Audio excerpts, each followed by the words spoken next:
My name's David Roberts. I am part of Sinister Drift Team. We host Drift Evergreen here in Drums, Pennsylvania. I personally am from Scranton, Pennsylvania. I drive a 93 BMW 325i with an LS swap. Everybody knows it as the burnt car. And a 240 coupe with an SR20. In August of 2017, my garage that I was renting with a few friends caught on fire because of an electrical fire in the building.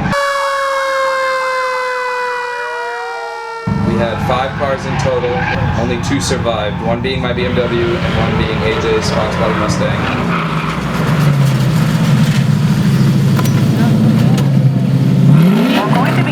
Lackawanna County, where a garage fire spread to businesses on Main Street in Dixon City. Fire officials say it broke out just before 6 o'clock this evening here along Main Street. Flames started in a garage in the back of the building that used to be home to Clem's Shoes, a longtime business here on Main Street. Firefighters tell us 2 men were inside the garage when the fire broke out, but they got out okay. The storefront and apartments are currently vacant. A fire marshal has been called in to investigate to figure out what caused the fire. Main Street was closed for a time while firefighters from several different communities put out the fire here in Lackawanna County.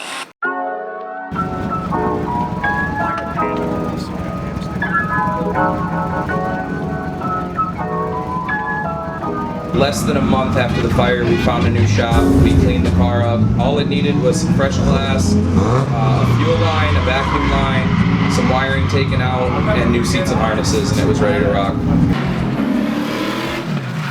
I drove it for actually a year, exactly a year after the fire. It finally blew up, so I put an LS in it. The LS is stock, a 6.0 LQ9 out of an Escalade with a T56 trans, LS manifold, little bigger injectors, and a tube. It has a Drift Knuckles angle kit on it, Silver's coilovers, Big Duck Club over fenders, click tuning body kit, Sparco steering wheel, ASD hydro, Drift HQ, dual caliper setup. We just got it done actually Friday night. We got it on the trailer, aligned everything, and this is actually the first event I drove with it.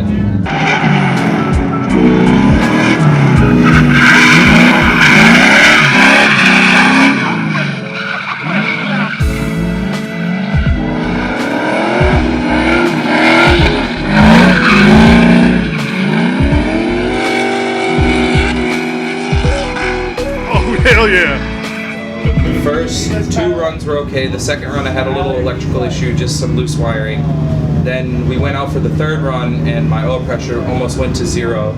We parked the car, realized the oil had gas in it from when the car wasn't running right, like when we were building it. So we changed the oil, the oil pressure problem went away, and then the first run back I actually broke the differential in it and ripped the bushings right out of it and broke the axle. So right now it's currently dead in the water. It'll be back next couple weeks. 2 weeks later.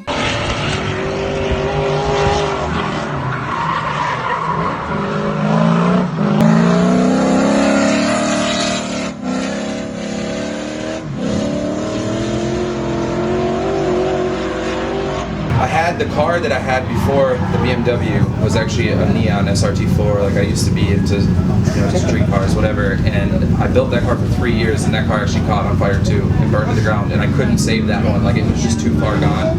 I got 3 hours out of the car after building it for 3 years.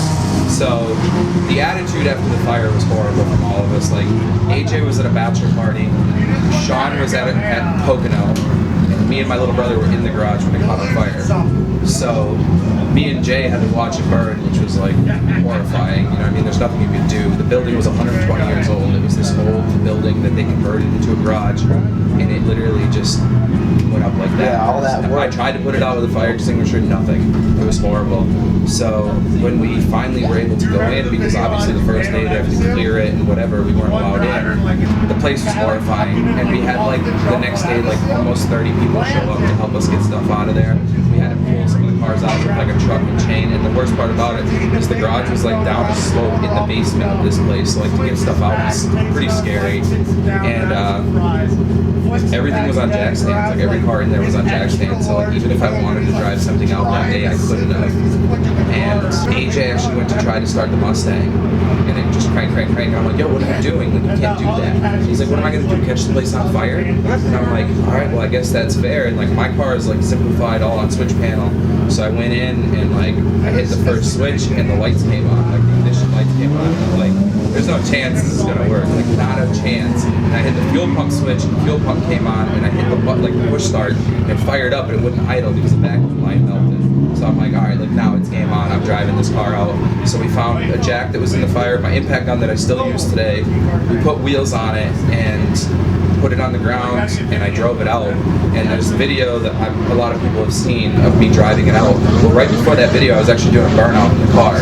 But my girlfriend's dad was in like the bottom part of the garage, and he's like 7 years old with oxygen, and I couldn't see behind me because I had no glass, so I was afraid I was spraying. As soon as I saw him, I stopped, and when I stopped is when that video starts. And then I drove it out, and like literally from me driving that out changed the whole like vibe of the whole thing. Like there was just that little bit of hope. And probably not even just for you, for like, everybody. Yeah, me and AJ broke down crying after that. We had no idea what was going to happen. Like we thought we were going to take all those cars to the scrapyard. It wasn't all a waste. Right.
Fire, what was it that led you to like keep the E36 and not just start over with even like a new E36 or right. You know, a different chassis? We talked about it.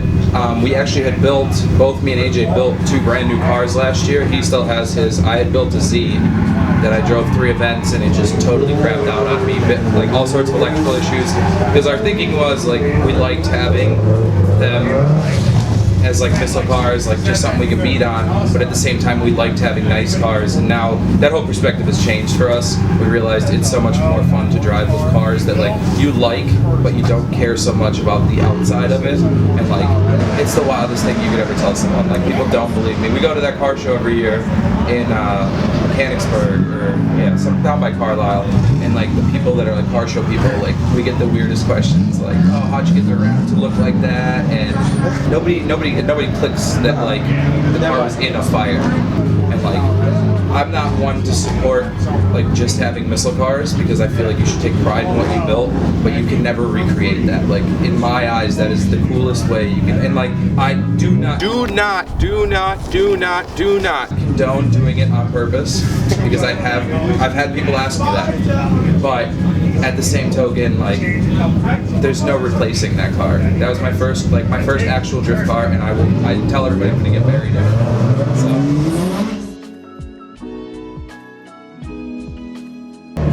Basically had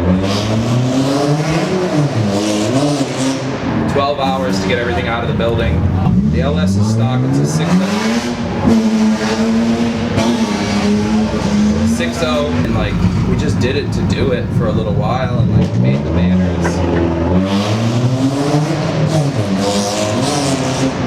And what's up, guys? My name's David Roberts. I am part of Sinister Drift Team. 23 years. No, I'm not 23 years old. That's a total lie. I live in Scranton, Pennsylvania. I co-host Drift Evergreen here in Drums, Pennsylvania. Drive a 93 BMW 325i LS swap and an SR20 coupe. Okay. Now, would you want to try that again? Yeah, probably.